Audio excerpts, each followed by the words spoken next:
Eigentlich ist kein Job sicher vor der Digitalisierung, aber vor der Digitalisierung muss man sich auch nicht schützen. Bei der 8. Klasse in Bolligen im Kanton Bern ist heute die Swisscom-Lehrerin.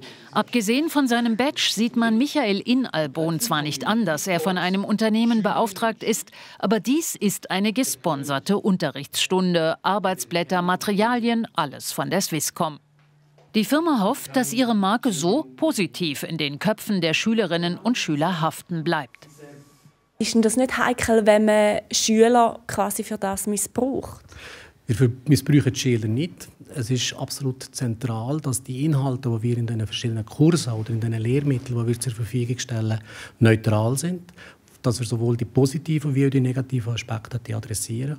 Und solange wir das aufrechterhalten, sehe ich kein Problem im Zusammenhang mit einem Privaten, der sich in der Schule engagiert. In dieser Klasse kommen regelmäßig Lehrmittel von Privaten zum Zug, vor allem dann, wenn zu bestimmten Themen staatliche Lehrmittel fehlen. Auf Online-Plattformen wimmelt es von Unterrichtsmaterialien von Privaten wie Zweifelchips, der Axpo oder Victorinox. Gesponserte Lehrmittel können für die Schulen sehr heikel sein, sagt Beat W. Zemp vom Lehrerdachverband.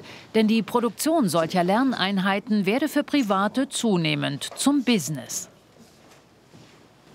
Problematisch wird es dann, wenn in diesen Lerneinheiten Produktbewerbung drin ist, wenn das Logo von einer Firma ständig immer wieder vorkommt oder wenn es schlicht Botschaften und Aussagen drin hat, die nicht stimmen.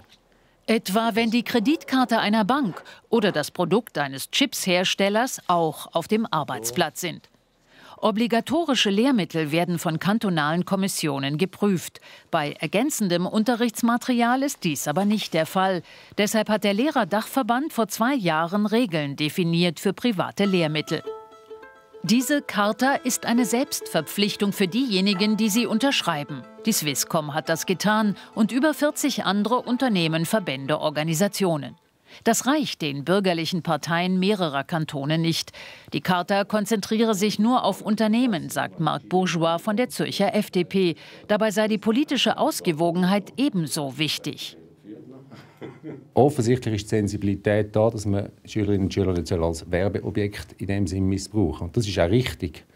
Das Problem ist einfach, im politischen Bereich ist das nicht unterzeichnet worden. Greenpeace, Amnesty International und alle anderen NGOs, die haben das nicht unterschrieben.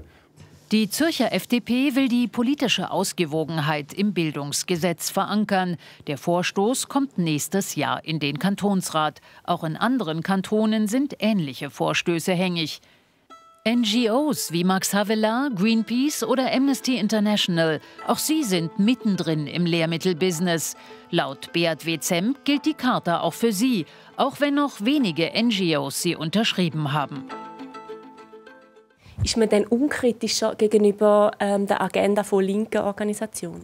Nein, ich glaube nicht, dass man unkritischer ist. Es geht einfach darum, dass linke Organisationen häufig eben auch Präventionsanliegen vom Bund, die in der Bundesverfassung sind oder im Schulgesetz sind, vertreten.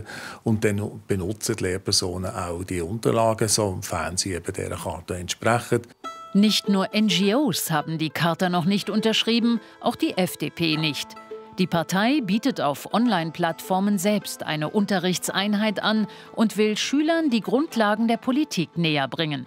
Wenn man das anschaut, dort hat es auch Passagen drin, wo man merkt, von welchem Absender es kommt. Das ist klar. Das ist klar, dass natürlich Parteien ihre Meinungen portieren wollen bei den Schülerinnen und Schülern. Und das kann man auch nicht verhindern.